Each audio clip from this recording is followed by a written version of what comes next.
Wait, what?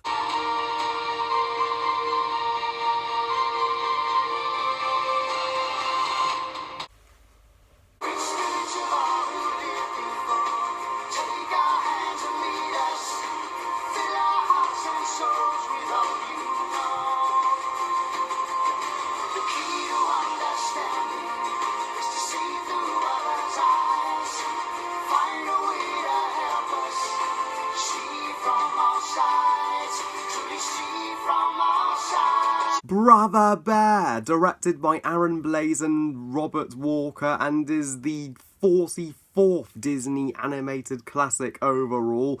So Brother Bear tells the story taking place in the days of the mammoths. Technically, Manny, Sid, and Diego in Ice Age could have existed in this time period. It tells the story of Kenai, the youngest of three brothers. He's brassy, he can't wait to be a man already until one day the three brothers come across a bear in which Sidka gives his life so that Kenai and Denahi can live.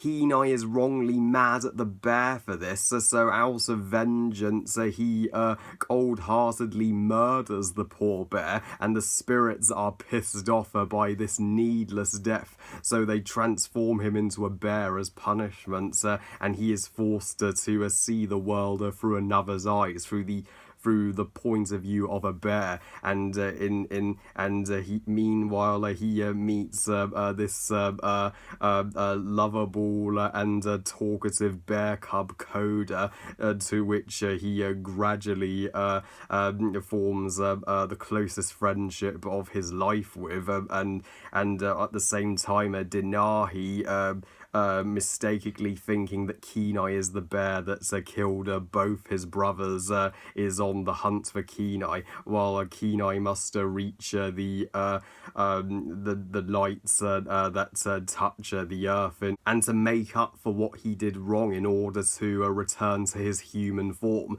Happy 15th anniversary, Brother Bear.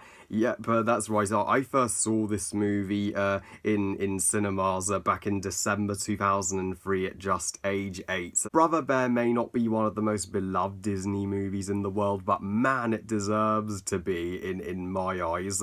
Brother Bear is the most underrated Disney movie, period. Thankfully, this movie has touched the hearts of its fan base that are rightfully campaigning to get this movie recognised and loved more. If it was down to us, this movie would have like a 90% on Rotten Tomatoes, and even receive a Best Picture nomination at the Academy Awards. It is one of the 5 best movies to be released of 2003.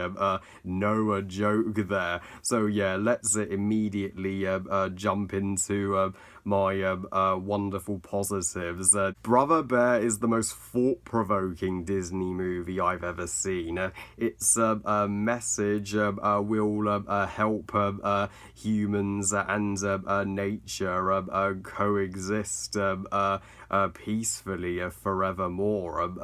Once we see the world through a bear's eyes, through the eyes of a different species, we can see that bears have a conscience, and there's nothing against humans either. It's saying both sides are good, we are all the same, Kenai he becomes a man by becoming a bear, as Denahi narrates in the finale of the movie. Kenai is a extremely similar protagonist to Cusco in The Emperor's New Groove. Both protagonists start out being brassy as arseholes, and both characters are transformed into an animal, Cusco being a llama, Kenai being a bear, and both characters through bonding with a pal on a road trip do entirely redeem themselves. Being transformed into a bear saved his life. He becomes more likable as a bear and more than he ever was as a human, and he finally learns to love, and he finally sees that bears are not the monsters he presumed them to be at all. In fact, anybody who has a phobia of bears should check out Brother Bear. It's a cure for all bear phobic people. And also the current Joker, Joaquin Phoenix, voiced Kenai, and Joaquin Phoenix should have reprised his role in Brother Bear 2. He is ridiculously awesome at voicing Kenai, and my favourite character in this movie would have to be Coda, the adorable and total chatterbox bear cub who without him Kenai would be lost. And Coda and Kenai's friendship on their road trip is the most engaging road trip I've seen in a Disney movie. Yeah, just Coda and Kenai's banter with one another is hilarious. Kenai often gets fed up with Coda's constant chattering and stories. He's like, enough with the stories, I don't care about the time you and Binky found, the world's biggest pine cone ever. To which Coda has a awesome comeback. First of all, his name's Bucky, not Binky. Secondly, it wasn't a pine cone, it was a pine nut, and it was huge, even bigger than your fat head.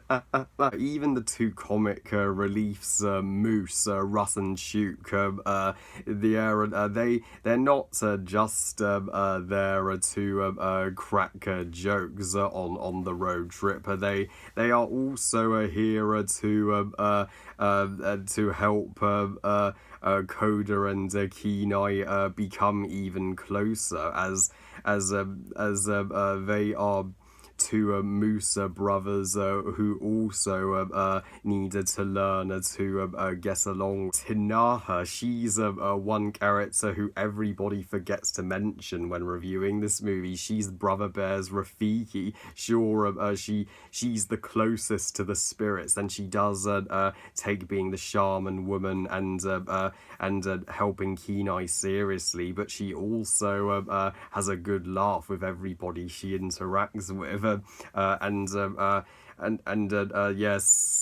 Sitka is he's like he's not just the eldest brother of the three. He's like a parental figure to Kenai and Denahi. And he's also voiced by Aladar from Dinosaur.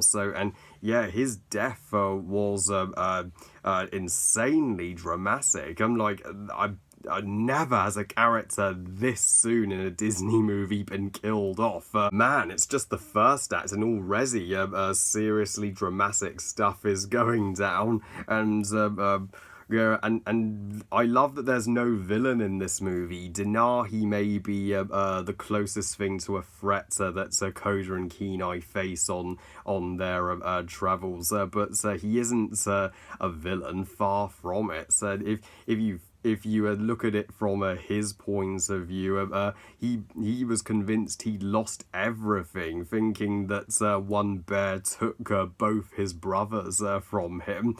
But he starts out as a jerk who was picking on Kenai, but after Sidka's death, from then on, he gets his shit together, he matures. Denahi's also the one who is narrating the story to us, as he's the one brother of the three that is never transformed by the spirits into his totem animal. His totem is the wolf of wisdom, so he may become a wolf once he joins the spirits. But yeah, Denahi is he has one of the most dramatic character arcs of any Disney character, and visually this is one of Disney's most impressive and breathtaking. But this is one of the final traditionally hand-drawn animated movies at the Mouse House, and the hand-drawn animation it brought to life the Inuit environment so gorgeously, from the forests to the tribe to the mountains. And Disney even brought in bear cubs into the studio to study bears to get inspiration for our heroes. Back when Disney did their research for good movies instead of rehashing 24/7, people complain that the second act of this movie is inferior to Act 1 and 3. I know what they mean, as the first and third act are the best parts of the movie, but the second act is entirely necessary and underrated. We needed some humour after the darker shits of the first act. Still aware of the movie's conflict with bears and humans, and the cave painting sequence when Coda and Kenai come and the cave painting sequence when Coda and Kenai come across these magnificent cave paintings of a bear and a human. It's where Kenai sees the bear as the monster, Coda sees the human as the monster. That sequence bestly shows the movie's message, and it's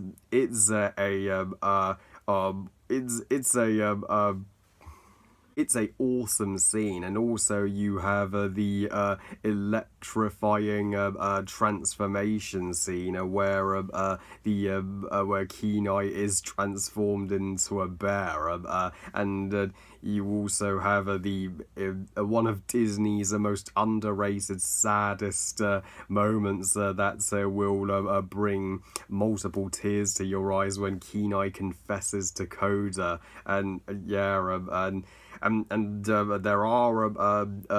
there are some intense fight sequences in this movie, like Coda's mother versus the three brothers, Kenai versus Coda's mother, and even some fights with Kenai and Denahi. Ambitious fights, and you fully care about both the bears and human in them. You want neither side to be hurt, and Phil Collins's soundtrack, just like his songs for Tarzan, his songs are simply perfection, and flawlessly suit this movie. From great spirits of all who live in vor, take our hands and lead us to tell everybody I'm on my way to welcome to our family time.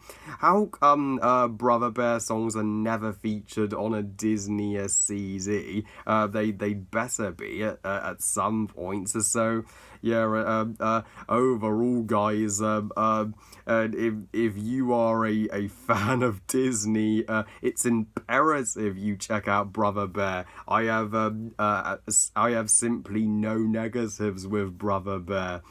This is the most underrated Disney movie ever made, and I'll get to reviewing its 2006 direct-to-DVD sequel, Brother Bear 2. That's one of the more decent and underrated Disney sequels where Kenai has a love interest. I give Brother Bear 5 stars out of 5. Best movie ever. So yeah, happy belated Thanksgiving to those of you in the United States, and also I wanted to give a extremely special shout out to one of my subscribers, Chelsea. Yeah, she is with me that both Brother Bear and Brave are under races. Brave does have plot similarities to Brother Bear. Which do I like better? Both are just as good, I'd say. Well, I love you guys. Thank you all for watching. I hope you guys enjoyed this review. And what do you think of Brother Bear? Please comment and let me know. Please like this video and subscribe. Please follow on Twitter and on Google Plus and on Instagram. And I'll see you next time. And remember, movies are us. Bye, guys.